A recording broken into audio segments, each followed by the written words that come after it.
এটা হচ্ছে নবম ফার্স্টিয়ানদের বহুল কাঙ্ক্ষিত দিন, ওরিয়েন্টেশন ডে। সবার আগে এক্সাম নিয়ে সবার শেষে ক্লাস শুরু করা ইউনিভার্সিটিগুলোর মধ্যে সাস্ট একটি। তো সেদিন অনেক সকালে ঘুম থেকে উঠি। লাস্ট ফেব্রুয়ারিতে ভর্তির সময় বোধহয় এত সকালে উঠেছিলাম। তারপর নাস্তা করে রেডি হয়ে বের হয়ে যাই। বাসা থেকে বের হয়ে দেখি ভার্সিটির বাস যাচ্ছে। আমি আগে থেকে বাস শিডিউল জানতাম না, যার জন্য রাস্তায় পৌঁছানোর আগে 2টা বাস মিস করে ফেলি এবং লাকিলি 3 নম্বর বাসে করে ক্যাম্পাসে আসি। ক্যাম্পাসে এসে দেখি এত পরিমাণ বৃষ্টি, মানে এই সিলেটে এই রোদ তো এই বৃষ্টি। আর এমন একদিনে আমি ছাতাও আনতে ভুলে গেছি।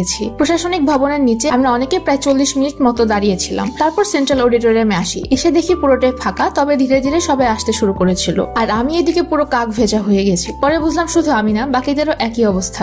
মানে প্রথম দিন ভালো খারাপ সব এক্সপিরিয়েন্সই হয়েছে। তারপর ধীরে ধীরে প্রোগ্রাম শুরু হয়। সিনিয়র আপু ভাইয়ারা জাতীয় সঙ্গীত গিয়েছিলেন ও ডান্স ক্লাবের মেম্বাররা ডান্স করেছিলেন। এরপর ইউনিভার্সিটি নিয়ে কিছু ডকুমেন্টারি দেখানো হয়। সবশেষে ফ্যাকাল্টি ডিন স্যারদের ও ভিসি স্যারের বক্তব্যের মাধ্যমে প্রোগ্রাম শেষ হয়।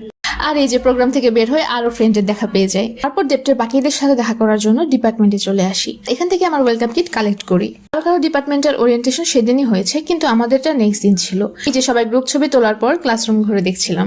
এরপর সেখান থেকে চলে আসি আমার আগের ডিপার্টমেন্টের ফ্রেন্ডের সাথে দেখা করতে। তো এই ছিল আমার ফার্স্ট ডে অ্যাট ইউনিভার্সিটি। যদিও প্ল্যান মতো সবকিছু হয়নি, তাও সব মিলিয়ে এটাকে আমি ভালোই বলবো।